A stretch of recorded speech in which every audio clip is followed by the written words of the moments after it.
이번 러우 전쟁이 유럽의 꼴을 바꾸는 가장 결정적인 계기 중에 하나라고 생각하는 네. 학자고요. 지금 유럽 경제가 굉장히 어려워지는 근저에는 기후환경 변화에 대해서 위기의식을 가지고 있는 대륙을 못 봤어요. TSMC를 온전히 중국이 가져간다. 이건 상상도 못하는 거죠.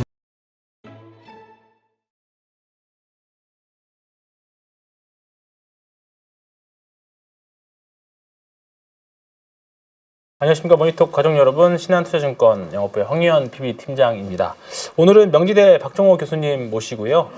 또 이런저런 재밌는 이야기, 세상 사는 이야기 또 해보도록 하겠습니다. 안녕하십니까. 예, 안녕하세요, 팀장님. 네. 팀에서 많이 뵈가지고 네. 저는 볼 때마다 감개무량합니다. 사실. 아유, 왜 이러십니까? 저도 팀장님 뵐 때마다 근데 살이 좀 빠지신다 싶었더니 아까 네. 잠깐 사담 나눴는데 네. 운동하셨다고. 저 이번 연휴 때 오지게 달렸습니다. 네. 대회가 얼마 안 남아서. 네. 그렇게 보이는군요. 네. 자, 오늘은 유럽에 대한 이야기를 먼저 해볼까 합니다. 요즘에 사실 미국, 중국, 한국 이야기만 사실 하는 것 같아요. 예. 언론만 보더라도 유럽 이야기는 언제부턴가 뭔가 유럽 뭐 가진 거 뭐 있어? 첨단 기업도 없고 제가 생각해도 그냥 유럽 그들의 조상이 이루어놓은 문화유산 가지고 먹고 사는 거 아니야? 약간 그 생각이 좀 들 정도인데 네. 요즘 유럽 경제가 뭐 답이 없다라는 말이 나온다고 하는데요. 뭐 여기 사실 유럽 북유럽 같은 경우는 초고령화 사임이 들어갔고 네. 복지국가 이야기도 사실 이제는 여러 가지 문제를 이제 양산하고 있는 것 같습니다. 초고령화부터 시작해서 유럽 요즘 왜 이럴까요? 네, 유럽 정말 어렵습니다. 특히 초고령화가 이런 식으로 파장이 일어날 줄 몰랐던 새로운 형태가 러우 전쟁입니다. 유럽의 네. 나름대로 초고령 세대들은 1차 세계대전, 2차 세계대전에 대한 부채의식이 상당히 많이 있습니다. 네네. 그러다 보니까 의사결정 구조에서 본인들이 원죄를 좀 씻어내고 싶은 그런 욕구가 강합니다. 네. 그래서 예전에 그 메르켈 총리 때도 독일 같은 경우는 중동 지역의 난민들, 우리 유럽이 전부 받아줘야 된다. 먼저 선봉에 섰고 네. 실제 제일 많은 숫자를 받은 것도 사실이거든요. 그런데 그런 근저의 의사결정 구조 안에는 본인들의 예전에 그 어떤 뭐라 할까요? 전 세계적인 악행 네. 이걸 좀 치유하고 이미지 쇄신하려는 그런 네, 의사결정 네, 네. 구조가 있습니다. 근데 이번에 러우 전쟁 때 어떤 일이 또 생겼냐면요. 이 기성 세대들이 러시아하고 우크라이나에서 한판 붙었네. 그런데 딱 보니까 야, 이거 뭐 러시아와 우크라이나의 뭐라 할까요? 국력의 사이즈는 이거 워낙 원사이드한 거니 이 전쟁 길어봤자 2개월에서 3개월에 그렇죠. 끝난다는 게 네. 중론이었습니다. 처음엔 그랬죠. 그래서 어떻게 했느냐? 독일 같은 경우 우크라이나 난민을 받아줄 때 전량 지원해 줬어요. 그러니까 독일의 우크라이나 난민이 밀려간 그 숫자가 150만 명이었는데 지금은 좀 줄어서 98만 명 정도 남았는데 네네. 이 사람들에게 지원해 주기를 어떻게 결정했냐면요. 역시 앞서 말씀드렸던 그 나치 시절에 그 기성세대들이 이거 언제? 2달 있다 갈 사람들인데 화끈하게 지원해 주고 우리 독일은 유럽의 맏형이자 유럽에서 가장 선한 이런 그렇죠. 국가다. 이 이미지 쇄신 하자라는 겁니다. 그래서 어떻게 했느냐. 가구당 EU 여하를 불문하고 지금 환율 올랐으니까 400만 원씩 지원해 주기로 결정하고요. 그 다음에 그냥 와서 살기만 해서는 안 되잖아요. 네. 의료보험이 있어야 되니까. 그렇죠. 근데 독일의 의료보험 체계는 두 축이 있습니다. 사보험 체계와 공보험 체계가 네. 있는데 공보험 체계는 쉽게 말해 그냥 그 오랫동안 독일 국민들 다 돈 넣어가지고 풀링해서 네. 그걸로 의료보험 네, 그 가동하는 거고요. 사보험은 뭐 주재원이라든가 유학생처럼 잠시 왔다가 여기서 살다 가는 사람들을 위한 또 풀링을 하기 위한 네, 돈을 거기 따로 네, 뭅니다. 그런데 이제 우크라이나 난민 같은 경우는 잠깐 있다 갈 사람들이니 사보험을 이제 가입을 시켜줘야 되는데 그걸 독일이 전액 들어줬어요. 그러다 보니까 어떻게 됐느냐? 이게 4년이 되니까 독일 재정이 거덜리 난 거예요. 그런데 이와 유사한 의사결정을 독일만 한 게 아니라 오스트리아라든가 네덜란드라든가 아일랜드라든가 이런 국가들이 있거든요. 네. 아일랜드 같은 경우는 집을 제공해 줬는데 아일랜드엔 집이 모자르니 우리로 따지면 4성급 호텔, 5성급 호텔에 숙식을 제공해 줬어요. 그러다 보니까 이런 의사결정 구조의 가장 근저에 있는 사람들은 다 기성세대, 고령층이고요. 네. 젊은 세대는 다 반대했죠. 그렇죠. 왜냐하면 아니 내가 낸 세금으로 결국 도와주는 거지. 네. 우리 할아버지 할머니들이 뭐 지금 일하는 것도 아닌데 그렇죠. 지금 가뜩이나 먹고 살기도 빡빡해 죽겠는데 내가 얼굴도 모르는 나이 드신 분 3명 봉양하기도 힘든데 그렇죠. 이제 난민 외국인까지 나보러 먹여 살라는 거냐라고 하면서 이게 유럽의 새로운 사회 문제가 됐는데 결국 지금 유럽 경제가 굉장히 어려워지는 근저에는 바로 이 초고령 사회들이 내리는 의사결정 이게 일부 영향을 준 게 분명한 사실입니다. 그렇군요. 저로 이런 부분들이 뭐 하나하나 뭐 비단 예시로 들으신 거겠지만 이런 부분들이 다 전반적으로 그런가 봅니다. 그러면 우리가 복지국가라고 하는 쪽에서도 이제 이런 혜택들이 점점 축소되고 있는 양상인가요? 아, 그게 참 그렇지가 않습니다. 네. 오히려 더 강화되고 있는 게 문제입니다. 네. 쉽게 말씀드리면 이렇게 보시면 될 것 같아요. 유럽이 EU라는 한 우산 아래 같이 생활하고 같이 재정을 쓰기로 결정한 이후에 네. 어떤 현상이 생겼냐면 서로 국가 간에 어떤 새로 만들어진 제도들을 벤치마킹해서 도입하기 시작했어요. 아, 그러다 보니까 복지 제도도 야 독일에서 이런 거 이거 시작했다는데 한다는데. 우린 왜 안 줘? 이게 선거 때마다 점점 퍼져나가는 거예요. 대표적으로 독일에서 도입했던 것 중에 뭐가 있냐면 경기가 굉장히 불경기였을 때 근로 시간이 제로였던 근로자들에게 네. 그 근로 시간이 줄어든 만큼 그거를 시력급여로 제공하자. 아예 실직을 한 것도 아니고 내가 5시간 단축근무로 5시간 덜 일하기로 됐는데 그거를- 그러면 이건 실업 상태가 아니잖아요. 그렇죠. 그런데도 그 줄어든 부분만큼은 실업급여로 주자. 이걸 이제 독일 정부에서 복지 정책으로 만든 네. 겁니다. 그랬더니만 영국에서 선거했을 때, 야, 우리 독일 같은 저 정책을 도입했으면 좋겠다 해서 영국이 이걸 받아들이게 됐고요. 네. 그리고 서유럽 국가들 중에서 프랑스라든가 네덜란드, 룩셈부르크에서 다층적 연금 구조, 우리나라는 하고 있지 네. 않습니까? 그거를 이제 공고히 하고 있었더니, 이 동유럽에서 또 이걸 받아들인 거예요.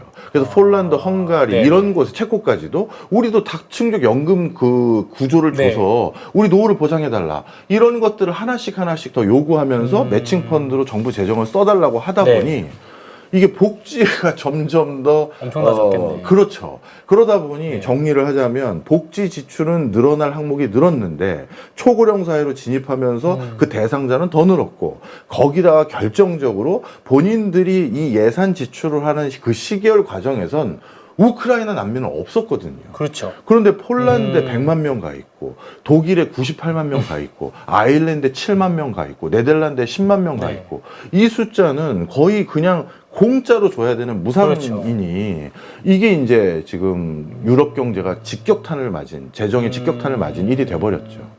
그 재정들은 그러면 뭘로 충당을 했을까요? 그게 또 지금 유럽 경제 네. 시비가 엇갈리는 네. 가장 중요한 요소인데요. 독일 같은 경우는 처음에 무상으로 주자 해서 지금 무상으로 계속 어떻게 보면 쏟아 붓다 보니까 이게 정치적인 지형까지 바꿔버렸습니다. 이렇게 무상으로 주는 것을 선택했던 독일, 오스트리아, 그 다음에 아일랜드 같은 경우는 우리가 흔히 극우라고 부르거나 우파 성향의 정권들이 수권 정당이 돼버렸어요. 네. 우파 성향의 국가들이 지향하는 거는 우리 EU 체제를 공고히 하지 말자. 그 다음에 우리가 친러하자라는 주장까지도 들어가 있습니다. 네. 그렇게 바뀐 곳이 있고요. 폴란드 같은 경우는 좀 정책을 달리했어요. 폴란드 같은 경우는 우크라이나 난민들 100만 명에게 좋다. 니네가 우리 쪽에 넘어와도 되는데 대신 일을 해라. 네. 그러면 반영구적으로도 체류할 수 있는 권한을 줄게 해서 오히려 폴란드는 경제가 좋아졌습니다. 폴란드가 유럽에서 제2의 한국이 될 정도로 극한적인 저출산으로 폴란드란 나라 없어질 거다라는 소리 들을 정도였거든요. 네네. 그러다 보니까 산업 현장에서 일할 일손이 부족했는데 네. 그걸 우크라이나 난민이 해결해 줬어요. 그리고 체코도 마찬가지입니다. 네네. 그러니까 일해서 세금 내면 계속 살 수 있다. 네네. 이걸 했던 체코와 폴란드는 오히려 경제가 좋아졌고 나머지 국가들 무상으로 뭔가 주겠다라고 했던 데는 네. 지금 더 어려워졌고 그 무상 재원들은 다 국민이 낸 세금이죠. 그렇죠. 세금이겠죠. 아, 그렇군요. 폴란드 같은 경우에는 또 그렇게 좋아졌나 보네요. 네. 폴란드는 우리나라 기업들도 많이 진출해 그럼요. 있잖아요. 네, 맞습니다. 그런 부분들이 또 달라진 유럽. 그럼 한 이대로 이 상태로 좀 몇 년 지나고 나면 유럽 지형이 또 바뀌겠어요. 저는 네. 1차 세계대전, 2차 세계대전 이후 이번 러우 전쟁이 유럽의 꼴을 바꾸는 가장 결정적인 계기 중에 하나라고 생각하는 네. 학자고요. 네. 그 과정에서 아까 말씀드렸던 정치적인 지형, 가치 판단이 바뀌어지고 있다. 우리가 언제까지 100년 뒤의 평화, 200년 뒤의 평화를 그렇죠. 위해서 EU, 유로존을 같이 할 거냐. 네. 지금 이렇게 서로 어려워지고 있는데 네. 다시 우리 유로존을 깨자라는 목소리도 높아지고 그렇죠. 있고요. 그 얘기는 예, 그 다음에 또 한 가지는 그 첨단 복지국가 3인주의라고 하죠. 네. 이런 것들을 지향했던 움직임에서도 벗어나려고 하는 분위기. 그리고 더 큰 문제는 친러 성향의 목소리가 높아지고 있어요. 아, 친러. 예, 왜냐하면 예. 우리 유럽이 제일 전성기를 누렸을 때가 언제인지 봤더니 러시아의 값싼 에너지에 의존했을 때 네. 우리 그 부분이 좀 컸죠. 그렇죠. 우리 물가, 생활 물가도 굉장히 저렴했고 네. 그리고 우리가 만든 제품의 가격 경쟁력도 네. 그 덕에 좋았고 네. 그래서 우리 유럽 경제가 제일 잘 나갔을 때가 네. 러시아산 값싼 원유와 천연가스 썼을 때 아니냐. 뭐하러 미국하고 이렇게 잘 지내보려고 이러냐. 그냥 러시아하고 친하게 지내자. 이러한 정치 지형의 변화도 같이 있어요.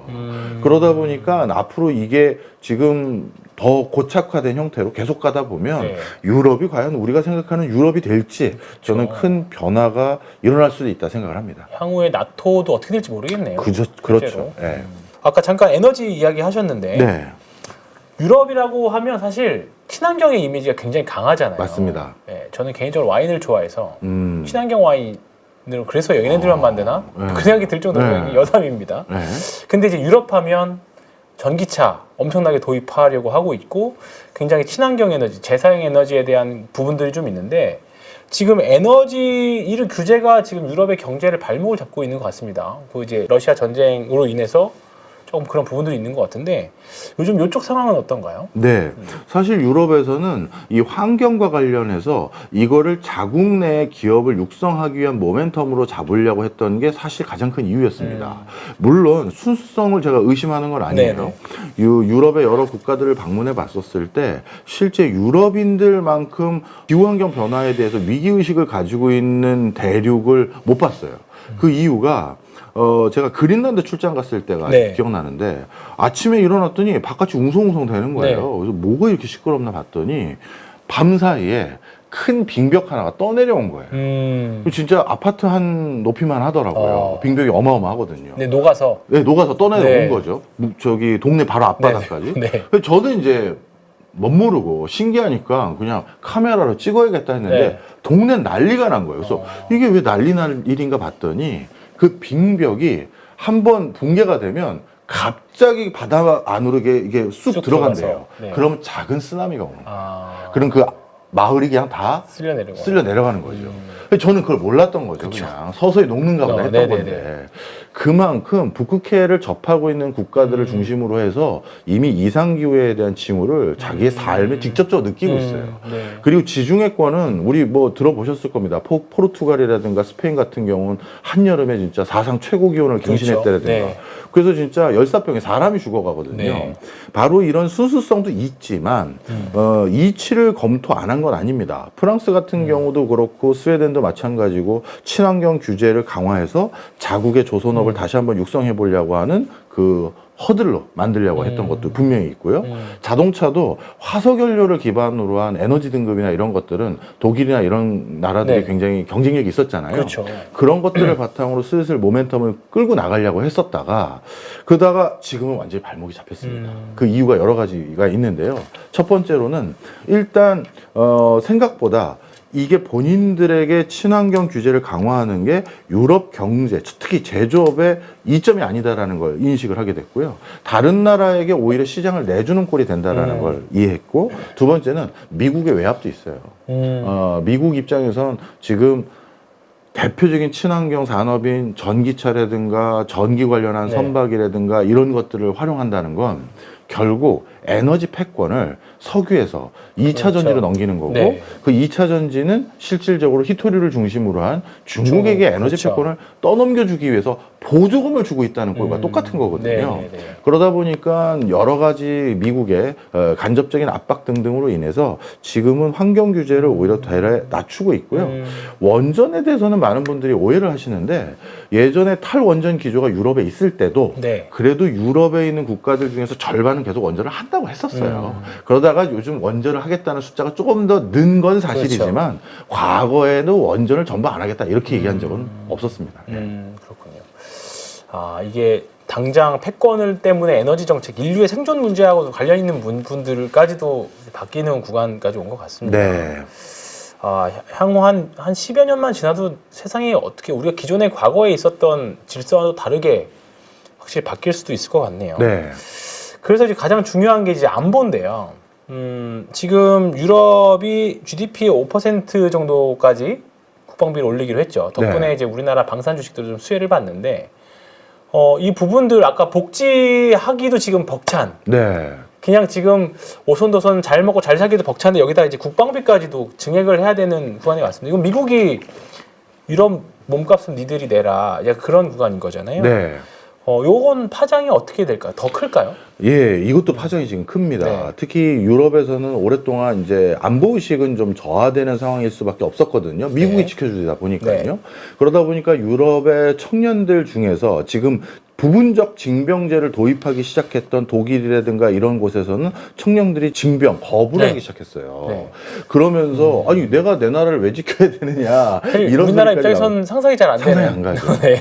그런 입장에 특히 이게 친너를 그러니까 러시아와 잘 지내면 이런 지출도 필요 없는 건데 그렇죠. 왜 우리가 이런 지출까지 해야 되느냐라는 의식도 많아서 네네네. 앞으로 이런 부분에 대한 지출에 대한 어떤 저항감도 뚫고 나가야 될 이슈가 되고 있습니다.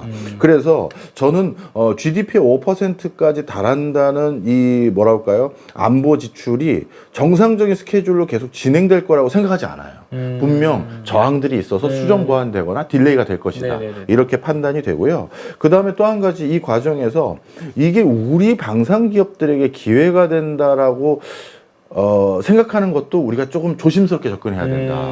앞서 팀장님 중요한 말씀 해주셨는데 지금 세금도 모자른데 그렇죠. 지출 항목은 늘었으면 그렇죠. 이게 다시 세 수입을 늘리는 데 기회가 돼야 되거든요. 그렇죠. 그러다 보니까 방산 예산 늘리는 걸 철저히 유럽 내 국가들, 유럽 내 기업들을 중심으로 이거를 예산 네네. 집행을 하려고 해요. 그렇게 해서 유럽의 일자리 창출, 유럽 기업들의 법인세 증가 이걸로 이어져서 네네. 선순환을 그리려고 하다 보니까 최근 폴란드에서도 우리가 독일 방산업체에 밀려가지고 네네. 수주에 좀 네. 차질을 빚은 적도 네. 있고 이런 흐름들이 앞으로도 전개될 가능성이 높아요. 그리고 캐나다도 마찬가지인데 많은 분들이 나토 그러면 유럽 국가들만 생각하는데 네. 캐나다도 나토 가입국입니다. 그러다 보니까 야 캐나다 너도 똑같은 상황 아니야. 그러면 우리가 나토 국가들끼리 서로 일자리 창출하고 경제적인 진흥하는 데 기여해야지 한국은 나토도 아닌데 거기 왜 사냐. 이 소리가 점점 높아질 가능성이 높아요. 네. 그리고 캐나다도 요즘 트럼프 2기 들어서 경제가 굉장히 박살이 났다 해도 과언이 그쵸, 아니고요. 네. 바로 이런 요소들 때문에 이 지금 예산 지출이 2배 이상 증가하고 있는 이 흐름이 고스란히 우리 수주에 어떻게 보면 호조로 이어지지 못할 수 있는 여지도 많습니다. 말씀하신 거 들어보니까 우리나라, 캐나다, 조선과 연관되어 있고, 그다음에 뭐 원전 당연히 연관되어 네. 있고, 유럽은 또 원전 산업들도 많이 발전돼 그렇죠. 있잖아요. 네. 그다음에 방산 기업들도 라인메탈부터 시작해서 꽤 많이 있으니까 한국에게는 진짜 압도적인 기술력밖에 답이 없겠네요. 맞습니다. 이렇게 되면 예. 네. 이 부분들은 잘 고민하셔서 지금 우리가 최근에 아마 투자하고 있는 핵심 기업들 중에 하나 핵 섹터일 건데 그럼요. 잘 유럽과 관련해서는 잘 고민을 해보시면 좋을 것 같습니다. 그러면 이제 미국은 아까 국방비 올려라, 유럽 니네들이 알아서 해라 하면 이제 거의 아시아에만 집중하겠다 또는 중동에만 집중하겠다. 유럽은 뭐 버린 건가요, 미국은? 사실 아시아 부분에서도 네. 미국이 집중한다라는 표현이 맞는지는 잘 모르겠어요.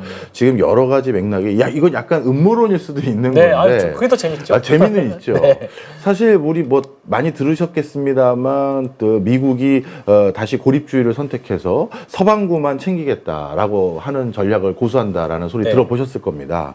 여기서 말하는 서방구라는 건 북미 그다음에 중남미 지역인 아메리카 반도입니다. 아메리카 네. 대륙들이에요. 이런 데만을 주로 챙기겠다라고 하는데 그러면 일본하고 한국하고 대만은 어떻게 되는 거냐 네. 그리고 중동을 비롯해서 나머지 아시아 국가들은 어떻게 되는 거냐 했었을 때요 일단 아시아부터 말씀을 드리면 아시아에서 일본을 미국이 버리는 일은 없을 겁니다. 왜냐하면 일본의 제7 미국 함대가 본부가 거기 있고요. 네. 그리고 오키나와를 비롯해서 거기가 전략적 요충지로 거기를 미국이 직접적으로 관할하지 않으면 어떻게 되냐면 중국으로 하여금 하와이를 기준으로 하와이 서쪽까지는 중국이 알아서 가져가고 네. 하와이 동쪽까지만 우리가 쓸게 이렇게 돼버리는 꼴이 돼요. 네네. 그러다 보니 태평양이라는 이 전체 지역에서 뭔가 미국이 자신의 영역권 아래 두려면 일본은 반드시 들어가야 되는데 우리 한국은 거기에 들어가는지 잘 모르겠어요. 왜냐하면 한미연합사에서 제일 높은 계급이 예전에 4스타였거든요. 네. 근데 최근에 이게 3스타로 바뀌었습니다. 아. 네. 그리고 특이한 게 그 4스타는 그럼 어디로 갔느냐? 일본으로 갔어요. 그러면 이 한국의 위상이 전략적으로 좀 달라지는 네. 징후가 있고, 그리고 실질적으로 미국에서도 계속 메시지가 나오는 게 너희도 자주국방해야 되는 거 아니냐. 그렇죠. 이런 목소리가 나오고, 그리고 우리 정부에서도 핵잠이라든가 이런 것들을 발언할 때 우리 국방백서에서는 이미 2015년 이후부터는 경항공모함이라든가 핵잠수함에 대한 발주는 이미 국방백서에 나왔습니다만 이걸 실질적으로 한미 정상회담에서 대통령이 언급할 정도까지 왔다는 건 물밑에 작업이 있었다고 봐야 돼요. 네. 갑자기 즉흥적으로 하는 건 그건 트럼프가 하는 거고, 우리 쪽에서는 참모들이 굉장히 디테일을 이제 잡아주거든요. 네. 그 얘기는 이런 것까지 미국이 허용해 준다는 건 그래, 니들 안보는 니들이 챙겨라는 목소리가 많아요. 네. 그리고 또 한 가지 우리가 주목해야 될 건 우리가 안보 비용을 더 부담하기로 했지 않습니까? 네.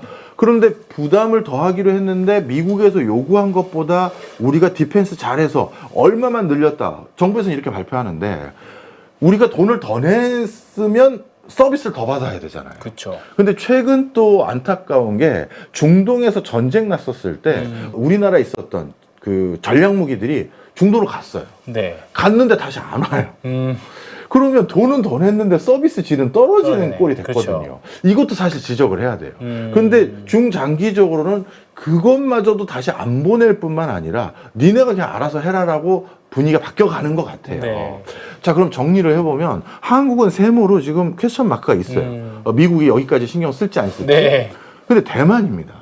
대만에 대해서 굉장히 극단적으로 생각하는 사람은 지금 시진핑이 그렇게 뭐 그 중국 국민들이 우호적으로 생각하지 않거든요. 경제가 너무 어려우니까요. 네, 그렇죠. 실제 디플레 구간으로 들어갔고 일부 선도적인 산업 말고는 야 이게 답이 안 나오는 지경까지 왔고 네. 농민공들도 일선 도시에서 직업을 구하기가 어려우니 다시 고향으로 돌아가는 지경까지 됐고 정말 옛날 중국을 생각할 수 없는 이런 상황이 네. 전개됐어요. 그런데 이런 경우 대부분 아시겠지만 국가 위정자는 위기를 탈출하기 위해서 외부로 시야를 돌리잖아요. 그렇죠. 네. 시진핑 같은 경우는 또 한 번 더 집권하려면 본인이 약속했던 2027년에 하나의 중국 달성해줘야 되는데 그렇죠. 그럼 이 하나의 중국이 저는 대만을 무력으로 침공한다 이렇게까지 생각하지는 않습니다. 근데 하나의 중국이라는 게 여러 가지 방법이 있잖아요. 예를 들어서 이제 대만인들도 편하게 중국 여권 발급받으려면 발급받을 수 있어. 이렇게만 해도 네. 중국에 여권을 준다라는 건 실질적으로 중국 국민 신분을 어느 정도 개런티 해주겠다는 그렇죠. 얘기거든요. 네. 그렇게 했었을 때 대만인들 중에서 스페어 타이어처럼 야 우리도 여권 좀 발급해놓을까? 이럴 수도 있잖아요. 그렇죠. 대만의 국민이라는 거에 크게 지장을 안 받는다면 네. 그거는 온라인으로 중국에 신청해도 우리가 다 받아줘 했는데 신청이 예를 들어서 몇백만 명이 왔다. 그럼 대만 흔들어대기도 더 좋거든요. 그러네요. 그리고 이게 방송으로도 해도 되는 얘기인지 모르겠습니다만 대만 상공회의소에 방문해서 한국 반도체 회사와 대만 반도체 회사 교류협력 지원할 때 보면요. 대만 상공인들 중에서는 중국에서 암묵적으로 중국 여권을 발급해 준 사람이 많아요. 비즈니스 와서 편하게 하라고. 네. 그 얘기는 달리 말하면 너희들은 걱정하지 마라는 제스처를 중국이 벌써 해준 거라고 해도 되거든요. 그렇기 때문에 방법이 꼭 대만을 무력으로 침공한다라고 전 생각하지 않습니다. 자, 그런데 만약에 그렇게 되면 제일 큰 문제가 미국 입장에서는 TSMC잖아요. 네. 지금 이제 금보다 더 중요한 반도체가 대부분 거기서 만들어지고 있는데 네. 일부 한국에서 만들고 그럼 TSMC를 온전히 중국이 가져간다. 이건 상상도 못 하는 거죠. 그래서 TSMC 측에 뭐라고 얘기했습니까? 미국 본토에서 생산량의 40%는 여기서 해라. 그렇죠. 네. 그 얘기는 아주 단순하고 노골적으로 표현하면 중국에게 TSMC는 반 나누자. 이거일 수도 있는 거예요. 그잖아요. 네. 그래서 약간 음모론으로 가면 만약에 중국과 대만의 큰 급전직하 변화가 생겼을 때 미국은 최악의 경우 TSMC의 반은 내가 가져갈게. 당황하겠다. 그렇게 하면 네. 아시아에서는 일본 말고는 미국이 얼마나 관심을 돌릴지 잘 모르겠다. 이게 답입니다. 네. 어려운 상황이네요. 우리나라 네. 이래저래. 알겠습니다. 막판에 엄청 관련 내용을 엄청 쏟아내 주셨습니다. 네. 잘 참고하셔서 투자에 도움이 잘 되시기를 바라고요. 1부 여기까지 하고 또 2부에서 AI와 관련된 내용들 이야기해 보도록 하겠습니다.